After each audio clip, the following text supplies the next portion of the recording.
Esiet sveicināti Mental Health Week podkāstu epizodē.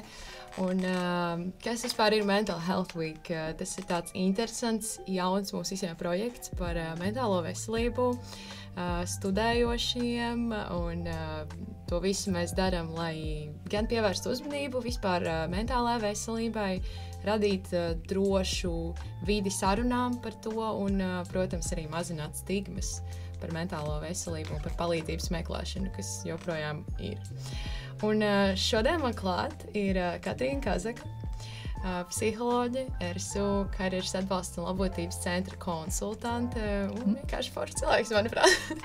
Jā. Prieks šeit būt. Jā. Paldies par uzaicinājumu. Un šodien mēs parunāsim par to, kā salīdzināšanas slasts var kļūt par tādu šķērsli ikdienai, studijām un kā tad no tā izkļūt.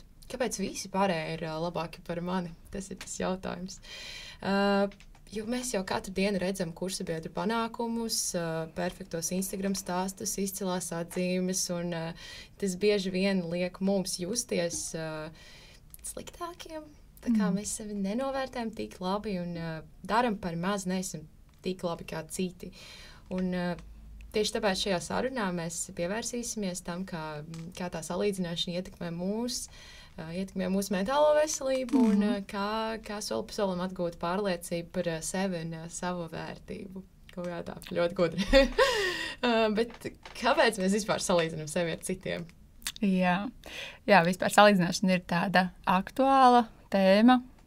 Šķiet, ka gandrīz ikvienam, jo mēs esam tomēr pamatā sociālas būtnes miedarbībā ar citiem cilvēkiem. Un šīs lietas notiek automātiski, dabiski, arī iemācāmies. Un, pirmkārt, jau no tāda evolūcijas viedokļa, salīdzināšana ir kā izdzīvošanas stratēģija. Ir jānovēro, bija jānovēro grupā, kāda ir dinamika, kurš ir vadītājs, kā izvairīties no konfliktiem, kā atrast sabiedrotos, lai izdzīvotu, un kā varbūt atrast arī partneri. Un kopumā būt grupā, iederēšanās grupā, daļa no grupas ir daudz lielākas iespējas izdzīvot šādā veidā.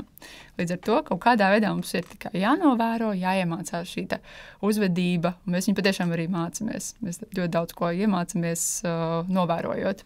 Tā kā tas ir tāds arī pamatprincips, kas notiek būtībā un ir noticis arī iepriekš. Arī daļai tas ir tāds identitātes jautājums, ka mums kaut kādā veidā arī citu cilvēku atzinība, vērtējums, daļai ietekmē arī to mūsu pašvērtējumu, kā mēs paši sevi redzam. Ka tas ir kā ārējais, kā objektīvais, ja? Bet pēdiņās šeit es teiktu, jo tas tomēr viss ir subjektīvi. Un kopumā, ka mums ir tāda dabiska vēlme, vajadzība novērtēt savas spējas un citu veikumus bieži vien ir tas atskaites punkts. Tā kā šis notiek. Tad es pieļauju, ka tas konteksts arī salīdzināšanas šeit bieži vien ir tāds negatīvs. Teiksim, kāpēc citam sanāk kaut kas labāk, vai kāpēc man atkal tur nekas nesanāk. Un šeit arī mēs, iespējams, arī tie varētu būt paradumi, ko mēs esam iemācījušies, uzauguši, varbūt jau ģimenē. Šis varētu būt arī sabiedrībā. Mēs varam pamanīt, ka ir tendence runāt par lietām, apspriest tās, un tad mēs arī iemācāmies, ka mēs arī varam tikt apspriesti. Jā.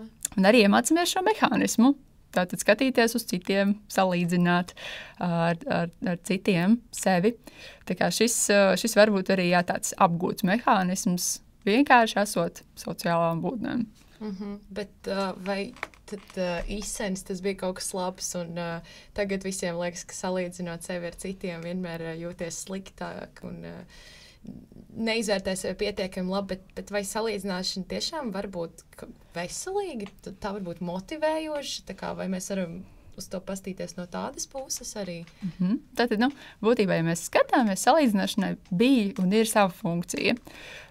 Un es teiktu, ka jā, ar konkrētiem nosacījumiem, salīdzināšana varētu būt arī ar saviem iegūmiem. Tas būtībā ir iespēja paskatīties, saprast, kur es esmu, kur es vēlos būt, iespējams iedvesmoties. Es teikšu, ka tas atslēgas vārds iedvesmošanās varētu būt tas veselīgākais variants, kā salīdzināšana varētu būt palīdzoša. Saprast, kur ir tas, kur es vēlos arī vēl attīstīties, kur ir mana vieta personīgai izaugsmai.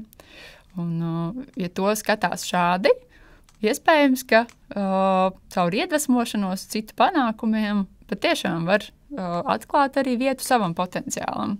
Jo būt labākajam būtībā tiek zaudēta iespēja izaugsmē tālākai. Tas tā ir, bet visu laiku mums patīk tā doma, ka esam labāki par citiem. Te ir tā kā arī no tāda skatu punkta, kāpēc mums tik patīk būt labākiem par citiem.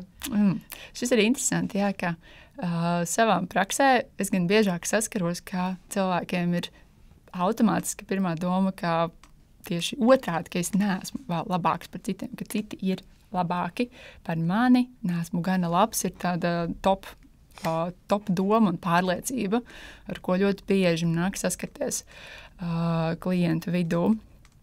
Un šis ir, manā skatījumā, tas varētu būt tieši arī saistīts ar tādu, manuprāt, atzinības un pozitīvu novērtējumu deficītu, kas mums sabiedrībā ir. Cik mēs bieži tiekam varbūt tā kā novērtēti pozitīvi, cik bieži mēs saskaramies ar komplimentiem, cik bieži mēs paši izsakam komplimentus vai tādu konstruktīvu, patīkamu vai varbūt pat tiešām vienkārši adekvātu atgriezenisko saiti. Šķiet, ka bieži vien mēs vairāk saņemam fokusu tieši no negatīvā, tieši no kritikas skatu punktu. Kā jā, kur, piemēram, atzīme ir 7, kāpēc nav 8, varēja būt vēl labāk. Nevis tieši fokusā priecājoties par to, ka wow, ir 7, kas nav slikti. Tas it nemaz nav slikti. Un šis šķiet arī ir iegājis kā tāds mehānisms, kā jau iespējams pat jau bērnībā saņemot biežāk varbūt šo fokusu uz kritiku, ko var uzlabot, ko vēl var, kas arī ļoti iespējams ir bijis ar pozitīvu tādu vēlmi, mērķi palīdzēt attīstīties un vienmēr iet uz kaut ko vēl, uz panākumiem un izaugsmi, ja, bet īstenībā ilgtermiņā saņemot vēstījumu regulāri, ka var labāk, ja, kāpēc tikai tik, un ka ir kaut kādas kļūdas, ko var mainīt, mēs varam nejauši varbūt pat saņemt šo kā vēstījumu, ka nav gana labi šobrīd. Tā kā es teiktu, ka varbūt tas ir tāda tiešām vēlme kāpēc tas var būt tik patīkami būt labākam par kādu citu, jo tas tad beidzot ir kā objektīvs novērtējums, ka man kaut kas sanāk. Jo ir īpaši ikdienā nesanāk ar šādu domu dzīvot. Tā kā, jā, es teiktu, ka šādi. Bet arī no vienas puses arī sasniegumu sajūta ir arī labbūtības elements. Tā kā ikvienam cilvēkam arī ir svarīgi, ka šī sajūta, ja, ka notiek izaugsme kaut kāda, ka šie sasniegumi iedod tomēr patīkams izjūtas. Un skaidrs, ka gribas tās patīkamas izjūtas piedzīvot. Protams. Nē, tā jau visiem ir un gribas sevi iepriecināt, varbūt apkārtējo to sabiedrību, vai tie ir vecāki draugi, vai vienkārši sabiedrība. Un tā iekšēja vēlme varbūt biežāk ir pat iepriecināt kādu, nevis sevi. Jā, es teiktu, ka patiešām, kurš tad beigās, kur tad tā doma radās, ja, ka man vajag to 8 vai 9.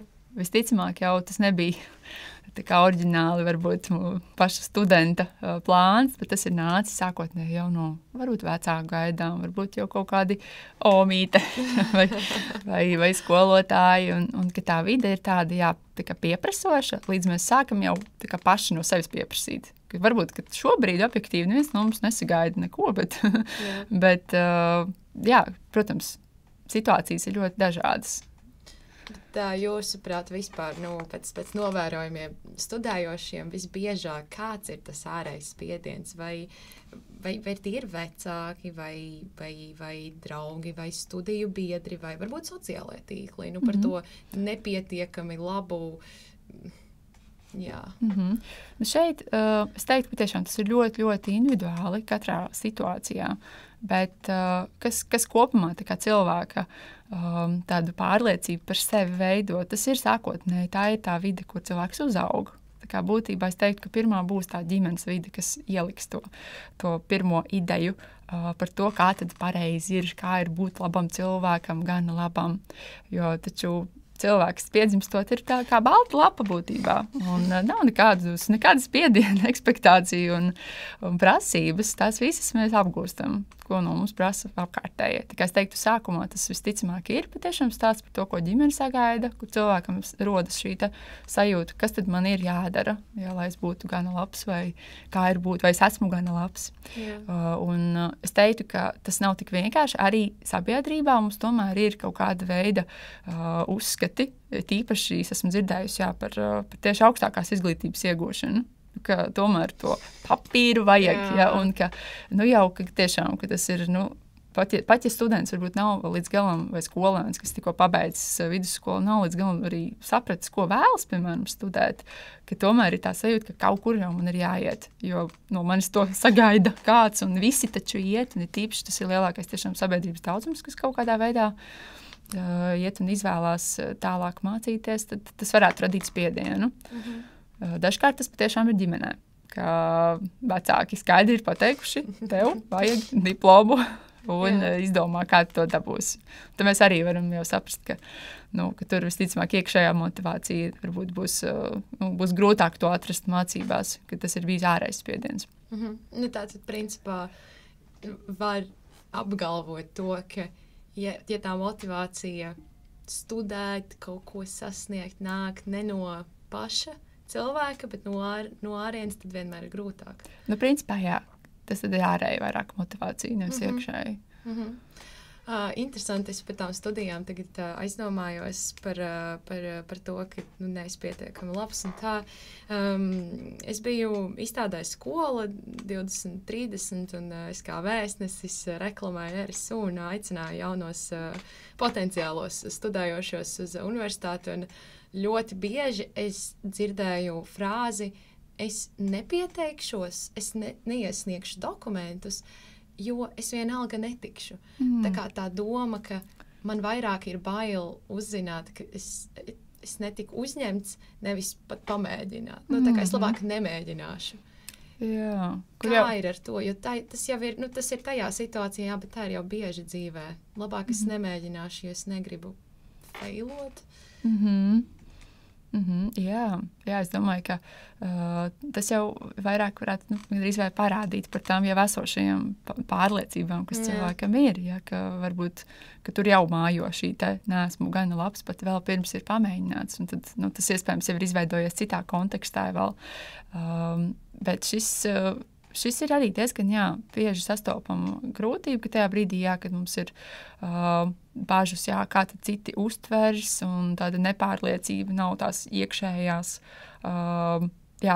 sajūtas, ka man sanāks, un tās pārliecības, un kad ir tās šaubas vairāk, kas liecas to, ka varbūt nesanāks, protams, ka tad mēs vairāk noticam, ka tiešām tas tā varētu būt. Un tā doma šķiet diezgan tāda realistiska, ka, neesmu pietiekami labs, tad jau man nesanāks. Bieži vien tas iet tādā jau domu vilcieniņā, kas secīgi jau prognozē tādu visļaunāko scenāriju, ka man tad, vai pat tur jau nāk visādas domāšanas, tādas slāzdi kļūdas, ja man nekas nesanāk, vai ka visiem citiem viss sanāk labāk, un tad, regulāri domājot šīs domas, tās sāk reāli likties jau kā īstas, un tad tās bailes varētu būt vēl tā kā lielākas no tā, ka tiešām nesanāks, citi varbūt pasmiesies, vai kāda būs apkārtējo reakcija, kā citi to uztvers, un ka rodas tā nevēlēšanās pat mēģināt un tā kā nesaskarties labāk ar to sajūtu vispār.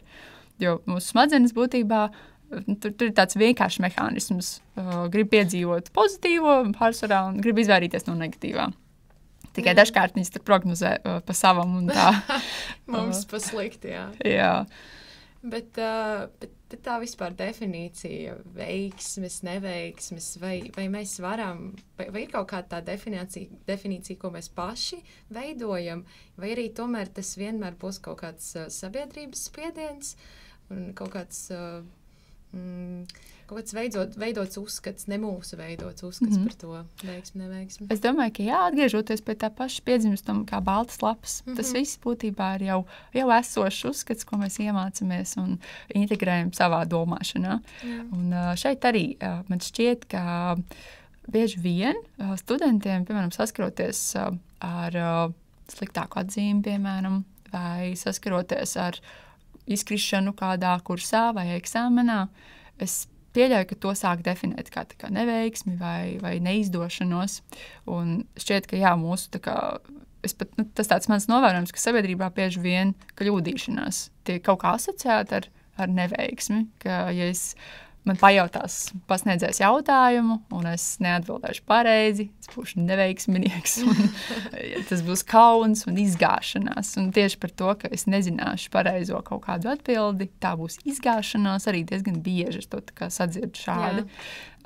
Kas, ja tā padomā, tas taču tā nemaz nav.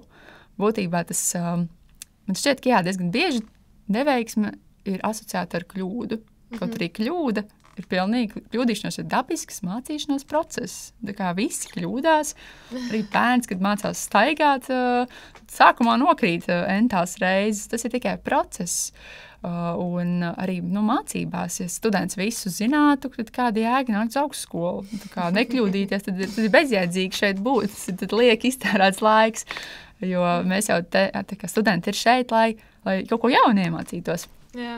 Un caur to jaunu iemācīšanos arī caur kļūdām tas notiek. Es kļūdos, saprotu, ok, šo es vēl nezinu. Šis vēl ir, šo es biju uzskatījis, piemēram, citādāk. Varbūt tā nemaz nav. Un tā kā es vēlreiz palieku patiesībā par vēl gudrāku cilvēku. Jā. Un šeit, jā, tā kā šis arī ir iespējams ļoti sarežģīti jau iepriekš kaut kāds mehānisms, kas nāca varbūt jau no skolas laikiem, vai kad kādreiz tiešām sanāk kaut ko sajaukt vai pieļaut kādu kļūdu, un uz to tiek reaģēts diezgan kritiski vai tā negatīvi. Jā, bet ļoti daudz vispār runā par, man liekas, koši bērnības kļūdīšanās ir pamācība, un kas nekļūdās, tam nav izaugsme un tā, bet beigās, man liekas, tā doma, ka vienalga tā ir neveiksme, viņa kaut kur mums paliek. Vai tas ir tādēļ, ka kaut kad bērnībā tomēr kaut kāda kļūda bija pielaista, vai arī varbūt ir kaut kāda metodika, kaut kāda tehnika, kā mums to domāšanu pagriezt tomēr un uzskatīt kļūdu par tiešām tādu pamatu izaugsmai. Jā, šis visticamāk tiešām nebūs tāds pavisam ātrais kaut kāds mehānisms, kā recepte, kā ar šo strādāt, jo tādi mūsu uzskati, tīpaši tie ir veidojušies jau no bērnības laika, un tas ir prasījis laiku. Jā. Līdz ar to tas visticamāk arī prasīs laiku lēnām pierast varbūt pie cita domāšanas modeļa. Bet, principā, tā kā es teiktu, atkārtot sev to alternatīvo skatījumu, to, kā vēl uz to skatīties, ka tomēr katrs kļūdās. Nav tāds cilvēks, kas zina visu. Tā ir iespēja uzzināt labāk, iespēja iemācīties labāk, atcerēties labāk, ka šis patiesībā nāk tikai par labu. Un tā kā būtībā lēnā garā sev pieredināt savus smadzenes pie tā, ka uz to var skatīties arī pozitīvi. Jā. Un iespējams ar laiku patiešām mēs to fokusu drusku pamainam. Es arī esmu ievērojusi, ka palīdz tas, ja tu redzi pats, ka tu esi kļūdījies to iepriekšējo reizi, un tagad tu redzi, ka tu vairs nekļūdīsies. Tu atceries vakardienas kļūdu, un šodien tu esi jau pārliecināts, tā es nedarīšu. Un, man liekas, tas praktiskais, tas parasti, man personīgi, tas ir kaut kāds virzulis, un es arī tās kļūdas vislabāk atceros īstenībā. Tas, ko tu esi iemācījies, kaut kas iemācīts, kaut kas aizmirst, bet tas, kur bija tev kļūda, tas jautājums, to tu... Jā, tā kā pastīties uz to, ko es no šitā varu iegūt īstenībā, ka tā situācija beigās deva kaut kādu būtisku izaugsmas iespēju. Jo es pat teiktu, ka, pabeigt universitāti bez kļūdīšanās, varbūt, ka kādam tas ir izdevies, bet, ja tas ir izdevies, es to vairāk uzskatītu tieši tur drīzāk par tādu veiksmi vai tādu sagadīšanos, ka šādi ir gadījies un ka pat daudz jēgpilnāks process ir tieši redzot, kur ir izpratne, kur nav. Jā. Bet vai ir tāds veids, kā tad pareizi vispār cīnīties ar domām, ka neesmu pietiekami labs?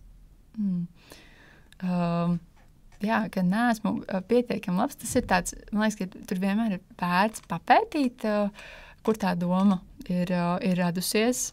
Un būtībā iespējams arī apstrīdēt šo domu. Kas tad vispār ir tie fakti, pierādījumi, kur tā doma atnāca, kuros brīžos tā doma atnāca. Un tādā veidā būtībā jāsaprast, kas uztur arī varbūt to domu, papētīt no tāda viedokļa.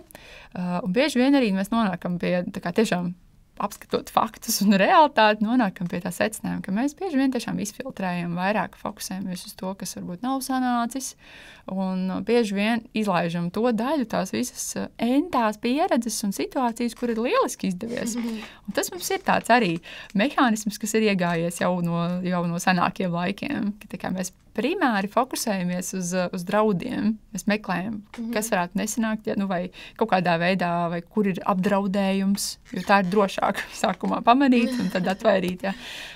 Bet arī tādā ziņā par šīm domām. Tā kā pieņemt faktu, ka tur ir arī otra monētas puse. Un kā mēs to varam apskatīt, kā pārfokusēt uz to, kas man sanāk. Un šeit varētu būt dažādas stratēģijas, kas kuram vislabāk dara, vai tas ir tiešām apzināti pierakstīt katru mazo solīti, kas ir izdevies. Vai tādu pateicības, gandarījumu, varbūt dienas grāmatu izdošanās, kas bija 3 mazas lietiņas, kas man šodien izdevās labi.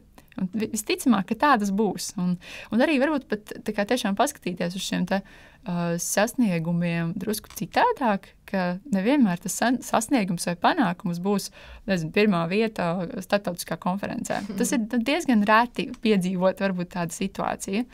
Bet iespējams, ka tas panākums, sasniegums, ka man kaut kas izdodas, ir arī, piemēram, aiziet gulēt laicīgi. Vai atcerēties paēst vairākas reizes dienā un parūpēties par sevi. Vai kaut kādā veidā atrast laiku savam hobijam, piemēram.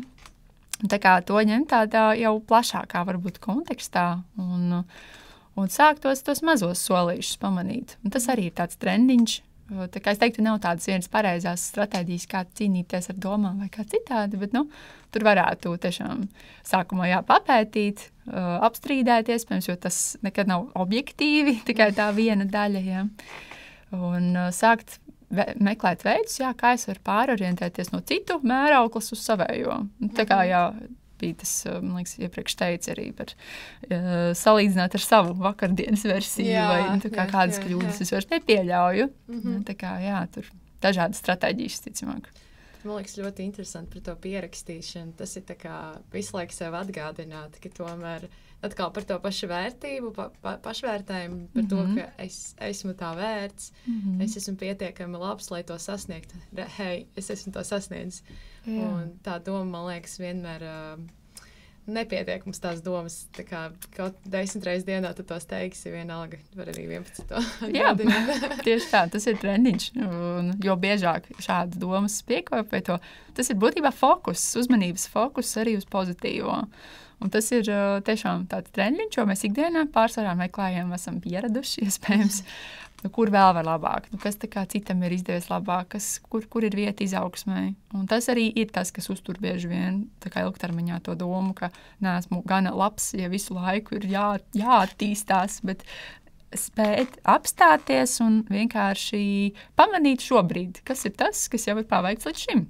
Un, tādas lietas būs daudz, mēs viņus vienkārši palaižam garām ikdienā. Bet vai ir tā robeža vai kaut kādas pazīmes, kas var liecināt, ka tomēr salīdzināšanas mehānisms jau sāk bojāt mūsu mentālo veselību? Jā, es domāju, tur varētu būt daudz un dažādas pazīmes. Pirmais vispār, ko varētu, kam pievērst uzmanību, ir kopējā pašsajūta, un ja liekas, ka kaut kas īsti ikdienā tajā sajūtās nav labi, visticamāk, tur arī ir vērts varbūt ar to papētīt, varbūt arī vērsties pie speciālista. Bet principā, tad, ja citu, piemēram, sasniegumi vai izdošanās sāk ļoti izraisīt tādas spēcīgas emocijas, sadusmot, aizvainot vai momentāli radīt domu, ka tātad man nekas nesanāk, un kaut kādā veidā šādi negatīvi ietekmēt, vai kad rodas varbūt tādā obsesīva salīdzināšana, čekošana, kas citiem ir sanācis, kas vēl ir kaut kas man jāizdara, vai sāk parādīties jau tāds motivācijas un intereses trūkums un jau tāda bezspēcības sajūta, ja, ka jau kāda jēga vispār censties, piemēram, tas varētu arī būt tāds variants, ja, ka tas spiediens kaut kāds konkurence vai kaut kādā veidā ir jau par daudz, pārāk jau vairāk kā draudi, nevis kā izaugsmas iespēja un izaicinājums. Un tajos brīžos, jā, kad jau vairs negribas piedalīties kaut kādās aktivitātēs, es teiktu arī tad, kad liekas, es tad labāk nepiedalos, jo visticamāk man tāpat nesanāks. Tā izvairīšanās no iesaistes, tas arī varētu būt rādītājs, ka varbūt ir laiks ar to pastrādāt.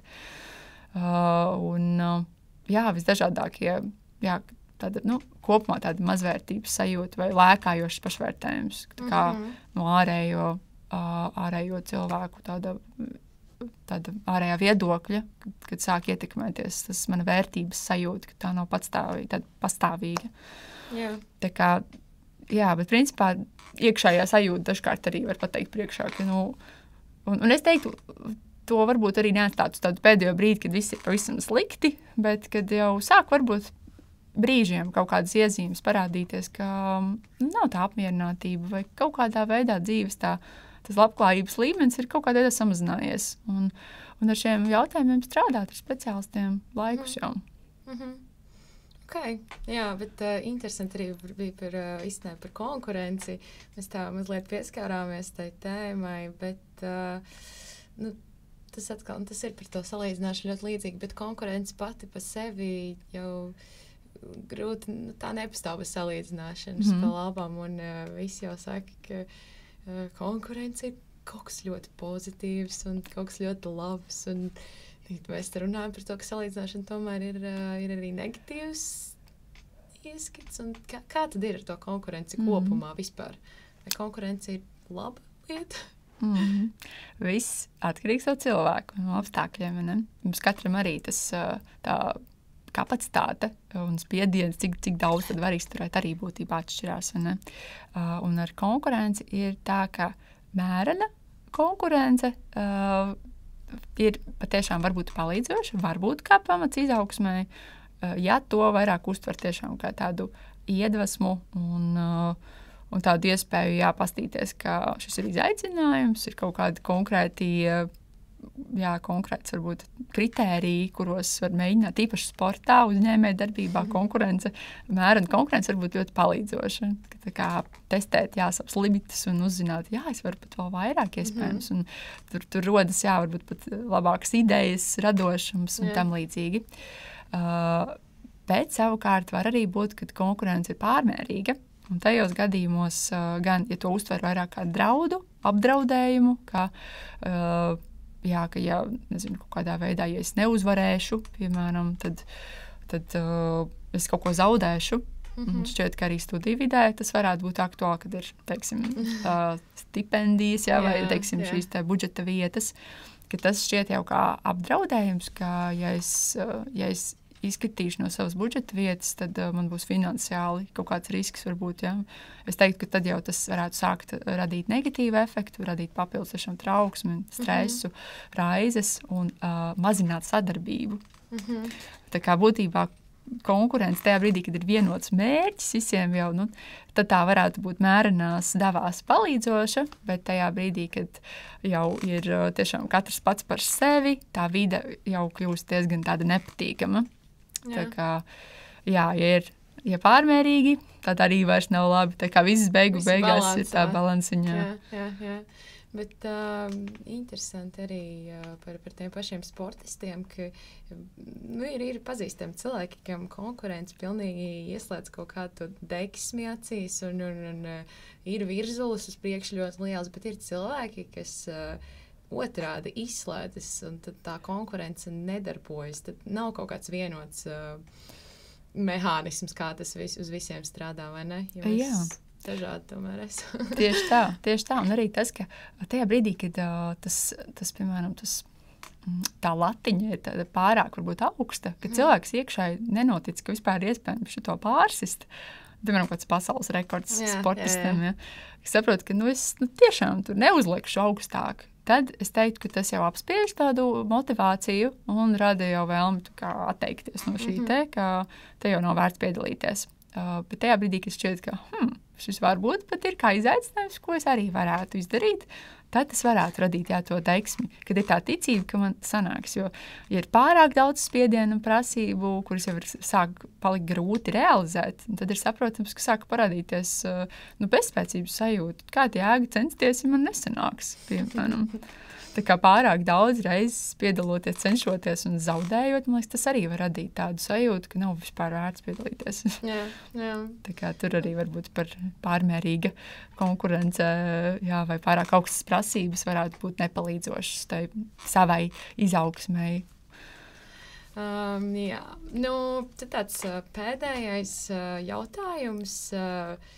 Kas ir tas robežu punkts, kad tiešām ir jāgriežas pie speciālista tieši salīdzināšanas kontekstā, vai vispār ir tāds? Jā, es teiktu, ka nav tāds viens noteikts brīdis, kad patiešām tas ir jādara, bet tajā brīdī, kad jau var novērot jau tā teikt pazeminātu garastāvokli, interesi, motivāciju, kaut kādā veidā tādu depresīvu noskaņojumu vai pārmērīgu trauksmi. Tajā brīdī, kad šķiet, piemēram, arī pamanot, kas ir ar to salīdzināšanu, vai es salīdzinu sevi tādā vairāk, negatīvā gaismā, un man vairs negribas piedalīties, piemēram, iesaistīties aktivitātēs, tāpēc, ka man vienkārši negribas, man jau tā visa sabiedrība ir jau apnikusi, vai arī es izvairos, jo man šķiet, ka man nesanāks, un tur sākas tāda iekšēja kaut kāda kritizēšana. Tu varētu domāt arī par sociālo trauksmi.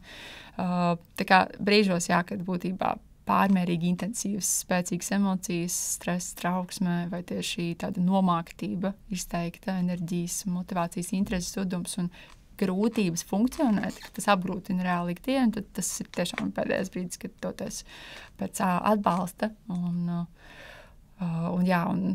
tiešām aicinu negaidīt to brīdi, kad viss ir slikti, jo mēs patiešām esam tādi izturīgi cilvēki, sabiedrība. Mēs kaut kā tā mums ir tendences ticēt, ka gan jau kaut kā tikšu galā, bet vai tas ir nepieciešams beigās, un tomēr var lūgt palīdzību, tas ir tikai normāli, tas tikai saprotami. Tad, man liekas, ir jāieliek tas latviskais teiciens, gan jau sajies mūsu visu mīlētais. Jā, vai ne? Tas arī noteikti kaut kādā veidā negatīvi ietekmē vēršanos pēc palīdzības.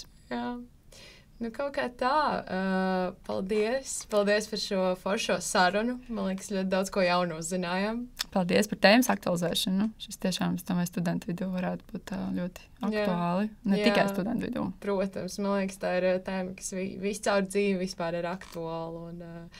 Un varbūt nobeigumam pastāstīsiet par atbalsta mehānismiem, kas ir jau pieejami studējošajiem RSU. No karjeras atbalsta un labotības centra. Jā, mēs piedāvājam bezmaksas psiholoģisko atbalstu. Līdz ar to katrs students var brīdī, kad šķiet, ka tā palīdzība ir nepieciešama, pieteikties un saņemt psihologa konsultācijas ik semestri un tikt atbalstīti visdažādākos jautājumos. Tas nav tikai stāsts par salīdzināšanu vai ko citu, bet jebkuru citu tēmu, kas kaut kādā veidā skar ikdienu, un beigās arī skar tās pašas studijas, jo tas viss ir savstarpēji saistīts. Tā kā viens students to var saņemt, un arī mūsu Instagram profilā karjeras centra var arī apgūt dažādas pašpalīdzības stratēģijas. Tā kā arī mājaslapā mūsu var skatīties un skatīties jau, kas ir pieejams, dažādi pašpalīdzības resursi, stresa mazināšanas, tāds īsi video, laika plānošanā, un tad jau patiešām šīs tā individuālās konsultācijas. Super! Es ceru, ka visi to ir sadzirdējuši, un tiem, kas tas tiešām būs nepieciešams, izmantos. Tad paldies un uz tikšanos nākamajās epizodēs, kur mēs pārunāsim digitālās pārslodzes fenomenu un arī mazliet pārunāsim par attiecībām universitātēm.